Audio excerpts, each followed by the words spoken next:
February 10, 2005. FBI Headquarters, Washington, D.C. An agent opens a secure email attachment and his face goes white. He's staring at something that shouldn't exist. The FBI's entire target list. Real names of undercover informants. Active case codes. Which hackers are cooperating. 11 pages of America's most classified cyber operations stolen from their own servers. But here's what makes every agent sick to their stomach. The hacker who pulled this off is on their payroll. How did a 20-year-old kid con the world's most powerful law enforcement agency? And why did the FBI agent who caught him end up losing everything? January 19, 2001. He Airport. You're watching a 20-year-old Ukrainian board a one-way flight to America. He thinks he's about to become Silicon Valley's next success story. But exactly in 7 hours and 23 minutes, he'll be in handcuffs. Meet Maxim Popov. Wire-rimmed glasses. Nervous laugh. Looks like he should be debugging code in a dorm room. Not sitting in first class with 2 FBI escorts. Yesterday, he walked into the U.S. Embassy in London with an offer. Eastern European hacking secrets in exchange for the American dream. For 4 months, he's been negotiating this deal. A new identity, a legitimate job, maybe even seed funding for a startup. The agents promised him everything and they lied. The second Popov's feet touch U.S. soil at JFK, the smiles vanish. The friendly agents who bought him drinks in London, they snap on handcuffs. The visa they promised, it's actually an arrest warrant. Instead of a welcome party, he gets an isolation cell. A prosecutor slides a single sheet of paper under the bars. Cooperate or rot in federal prison for 30 years. No salary, no startup, just slavery with a badge. But here's what the FBI missed. They just taught their prisoner the most valuable lesson in cybercrime. If the good guys lie this well, imagine what the bad guys can do. For 3 months, Popov plays along. Every morning at 8 a.m. Agents escort him from a Virginia safe house to a monitoring station. They watch him log into Russian hacker forums. They record everything. They think they're gathering intelligence. But what happens next will cost them everything. In slang-filled Russian that his FBI minders can't understand, Popov types a simple message to his old crew. Dismat it. Uncle Sam is watching. He warns every major player in the underground that he's been compromised. 3 months. Hundreds of warnings. 0 FBI agents who speak street Russian.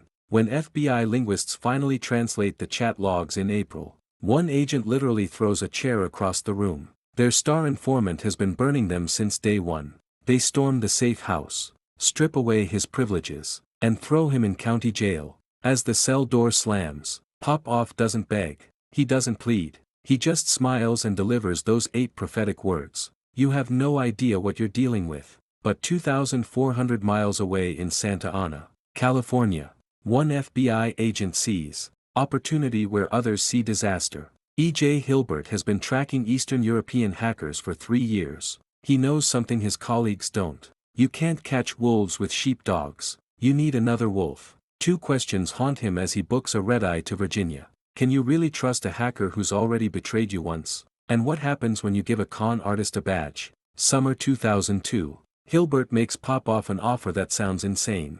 Help the FBI infiltrate the world's largest cyber crime forum and walk free. One condition. Popov works from a jail cell by day, hunts hackers by night. Welcome to Operation Ant City, where the FBI's newest weapon is also their biggest liability. This forum is crazy. 10,000 criminals gathered in one place, buying and selling stolen lives like Pokemon cards. That place is Carter Planet. And in 2002, it's the Amazon of identity theft. Credit cards for $1.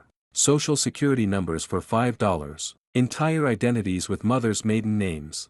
Childhood addresses. And first pets' names $30. Shipping included. This is where Popov must rebuild his reputation from scratch. Not as an informant, as the biggest buyer in the game. The FBI gives him a $50,000 budget and a simple mission. Shop till they drop. Every purchase is a trap. When criminals send stolen cards to Popov's fake address, they've committed a federal crime. Hilbert traces each card back to its original breach. One purchase leads to a hacked hotel chain. 50,000 guests exposed. Another reveals a department store bleeding customer data for 6 months. It's brilliant. It's working.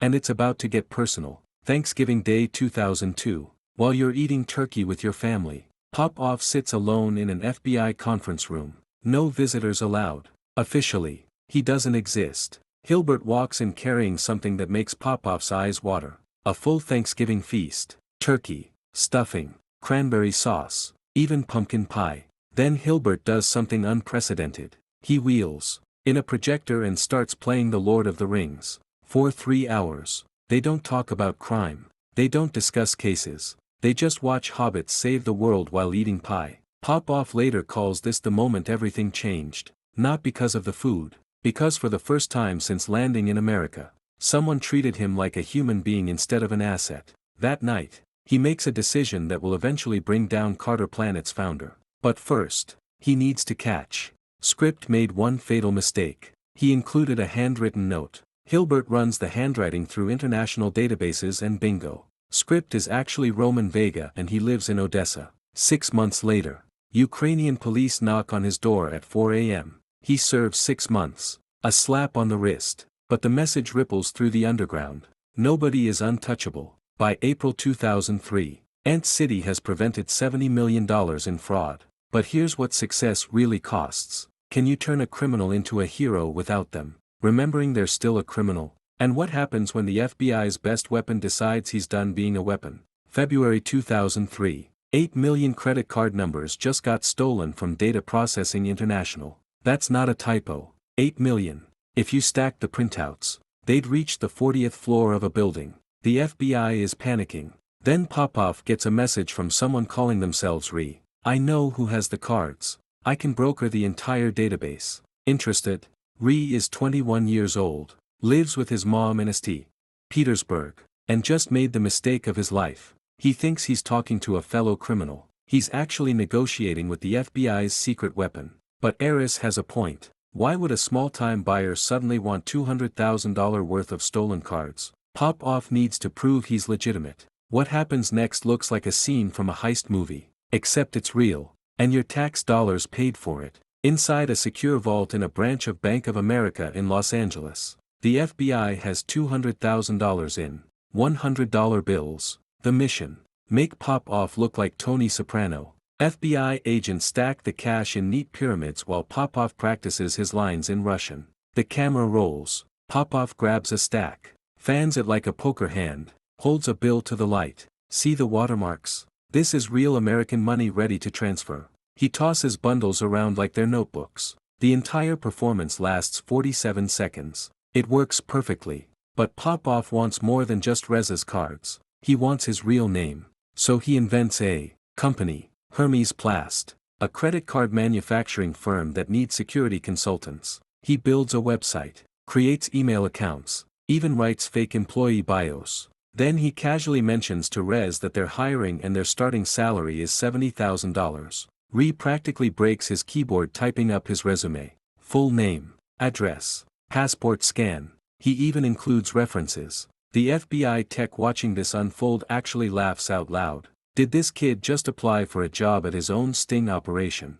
Within 72 hours, Re's, real name Denis Solov, has an Interpol red notice. Within 72 weeks, he'll be arrested. But something else happens in that vault with the money. Popov realizes he's not just catching criminals anymore. He's becoming the FBI's greatest success story. In 2 weeks, he'll walk free. And in 2 years, he'll make them pay for everything. April 15, 2003. A federal judge looks at Popov's file, 8 months of successful undercover work, and makes a decision. That shocks the prosecution. The time is served. Effective immediately. Popov walks out of court a free man. The FBI gives him $1,000 a month and an apartment near Huntington Beach. They think they own him. But you can't cage someone who's already learned to pick the lock. One question determines everything that follows. What do you do when your attack dog remembers it's actually a wolf? And why would a hacker who just earned his freedom immediately start planning his biggest hack yet?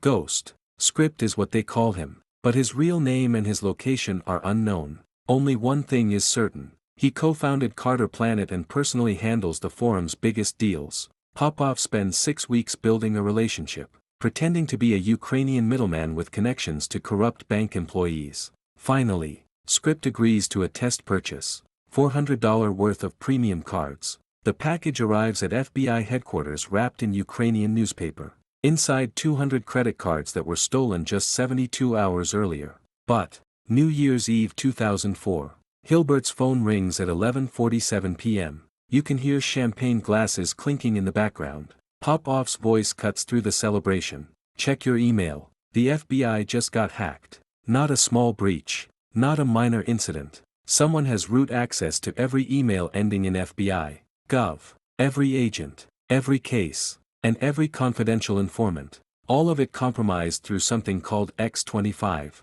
A networking protocol from 1976 that nobody bothered to update because nobody knew it existed. Except Popoff.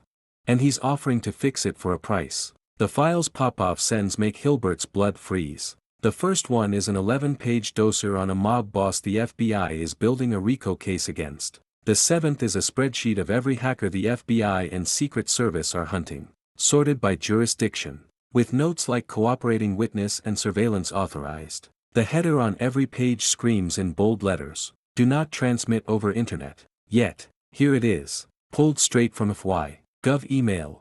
Servers. Someone at the bureau actually typed those words, then emailed the document anyway. The irony is physically painful. Within 6 hours, Hilbert is on a plane to DC, and within 12 hours, he's in a room with the FBI director. Then, the White House chief of staff is demanding answers. The bureau cuts a check to Popoff's new company, Psychos, for $10,000. It's the first time in FBI history they've paid a foreign national who skipped probation to solve their own security breach. Nobody asks the obvious question: how did Popoff know about this so fast? Here's what $10,000 buys you. Popoff identifies the hacker as Leonid Solov, provides his address in St. Petersburg, and even arranges an introduction. Hilbert goes undercover in a Russian hacker chat. Within 3 messages, Sokolov is bragging about the FBI breach. Within 10 messages, he's explaining exactly how he did it. Within 20 messages, he's offering to sell more stolen FBI files. It's the easiest confession Hilbert has ever gotten. Too easy. But when you're drowning, you don't question the life preserver. The FBI issues a sealed indictment. Interpol adds Solov to their watch list. Hilbert even writes Popoff an official letter of commendation on FBI letterhead, praising his invaluable assistance to the United States. Popoff posts on his company website immediately. He's now officially an FBI-endorsed security consultant. What could possibly go wrong? On February 10, 2005, they discover that everything. Remember that meeting from our opening? It's about to happen. And the man who saved the FBI is about to destroy the agent who saved him. 2 questions will determine who survives. Why would Popoff suddenly approach a Fortune 500 company with stolen data? And what happens when prosecutors realize the FBI's hero is actually running a protection racket? Who is Dennis Pinhouse? The prosecutor's voice crackles through the speakerphone. 5 FBI executives stare at Hilbert. He has exactly 3 seconds to decide, protect his source or save his career. He can't do both. Dennis Pinhouse is Popoff's alias. Yesterday under that name, he contacted EMC Corporation about their stolen source code, VMware software worth $500 million. His offer sounded like charity. I can help contain your breach. EMC heard extortion. Pay me or your code goes public. They called the FBI's Boston office. Now Boston wants blood. They think they've uncovered a protection racket run by an FBI informant. They're right. They're also wrong. The truth is worse than anything they imagine. Give us his real name. The prosecutor's demand hangs in the air like a blade. Hilbert calculates the damage. Expose Popoff and lose every investigation he's connected to, or protect Popoff and lose his badge. In the silence, someone mentions Whitey Bullier, the Boston mobster whose FBI handler went to prison for corruption. The comparison is clear. Hilbert is either corrupt or incompetent. Or maybe both. No. Hilbert's refusal comes out harder than intended. He's actively working on sensitive operations. Exposing him would compromise national security. True, but incomplete. The whole truth. Hilbert knows Popoff is probably guilty. He also knows Popoff is the only reason they caught the FBI hackers. You can't convict your star witness of being a criminal. That's what he was hired for. But 72 hours later, Hilbert is under investigation for conspiracy, wire fraud, and obstruction of justice. His computer is seized. His files are audited. His phone records are subpoenaed. Colleagues who used to grab coffee now avoid eye contact. The hero of Operation Ant City has become radioactive. Here's the detail that breaks him. His 5-year-old daughter asks why daddy seems sad all the time. He can't tell her the truth. That daddy trusted the wrong person. And now daddy might go to jail. Meanwhile, in Ukraine, Popov collects his EMC payment. $30,000 wired directly to his account with another $40,000 promised if the code stays private for 4 years. He's literally holding Fortune 500 companies hostage with their own data. The FBI doesn't know about the payment. EMC doesn't mention it. Everyone is lying to everyone and Hilbert is the only one paying the price. August 2006. Hilbert's supervisor calls him in. The promotion he's worked toward for 8 years has been denied. The reason? Pending investigation. There is a clear translation here. You're done here. After months of watching his career dissolve in slow motion, Hilbert makes the only choice. Left. He places his badge and gun on his supervisor's desk. Badge number 4982, Glock 23, serial number RKK-291. 15 years of service ended by a Ukrainian kid he tried to help. The investigation finds no evidence of wrongdoing. The DOJ quietly drops all charges in 2009. But you can't unfire yourself from the FBI. Hilbert becomes a private security consultant. The kind companies hire when they've been hacked and don't trust law enforcement. He's good at it. He's successful. He never forgets. But 2 questions haunt him every night. What kind of person destroys the only friend they have? And what if Popov's betrayal went deeper than anyone imagined? 2012. After 7 years of silence, Hilbert's phone rings. The caller ID shows a Ukrainian number. You already know who it is. I wanted to thank you. Popov's voice is older, quieter. For the Thanksgiving dinner. For treating me like a person. You were the only friend I had. The words hit Hilbert like a confession at a funeral. Too late to matter. Too honest to ignore. They talk for 3 hours. Popov has a family now. Claims he's gone legitimate. Says he's sorry about what happened. Then almost casually, he drops the bomb. You know I was the one who hacked the FBI. Right? There is a silence. The kind that makes your ears ring. Hilbert's mind races through 5 years of clues he missed. Popov keeps talking. Each word another twist of the knife. Leonid Sokolov and I did it together. We used the X25 vulnerability to breach AT&T's data center. We pulled the FBI files. Then I sold the solution back to you for $10,000. So confessed to you because I paid him to. The whole thing was my operation. Think about that. The FBI paid the hacker who robbed them to catch himself. They gave him a commendation letter for solving his own crime. They destroyed their best agent's career protecting the person who played them all. It's not just a con, it's performance art. Popov orchestrated every beat. The breach, the discovery, the investigation, the solution. He wrote the script and cast himself as both villain and hero. Were you suspicious? Popov asks, genuinely curious. Hilbert admits the truth sometimes, but I wanted to believe you changed. This is the krillest part. Hilbert wasn't naive. He was hopeful. He saw potential in a lost kid and tried to save him. Popov saw an opportunity and took everything he could. Both of them were right. Both of them were wrong. I never changed, Popov says. Then adds something unexpected. But who cares? I still love you. It's the most honest thing he's ever said. Love and betrayal aren't opposites in Popov's world. They're dance partners. He genuinely cares about Hilbert. He also genuinely destroyed him. In his mind, there's no contradiction. That's what makes him dangerous. Not the technical skills or the criminal connections. It's the ability to smile while picking your pocket, then help you look for your wallet. Pop walked free somewhere in Eastern Europe, presumably still running his consulting firm. Never arrested, never extradited, never punished. Hilbert rebuilt his life, but carries the scars, professional and personal. The FBI quietly buried Operation Ant City in classified files. Officially, it was a success. Unofficially, it's a warning. When you hire a thief to catch thieves, remember they're still a thief. But the real lesson isn't about trust or betrayal. It's about the price of justice in a digital world where the best cops used to be criminals and the best criminals have FBI recommendation letters. The next time you hear about a massive data breach or a brilliant FBI cyber operation, ask yourself, who's really running the show? Because if Maxim Popov taught us anything, it's that in cyberspace, the good guys and bad guys use the same keyboard. The only difference is who's paying them today. That might be the FBI tomorrow. Well, you saw what happened with the SolarWinds attack in our video. Sometimes the hackers are so deep in the system, they're practically running IT support. Click here to watch how Russian intelligence operated inside US government networks for 9 months while being paid as security consultants. Because if you think Popov's story is wild, wait until you see what happens when an entire country runs the same con.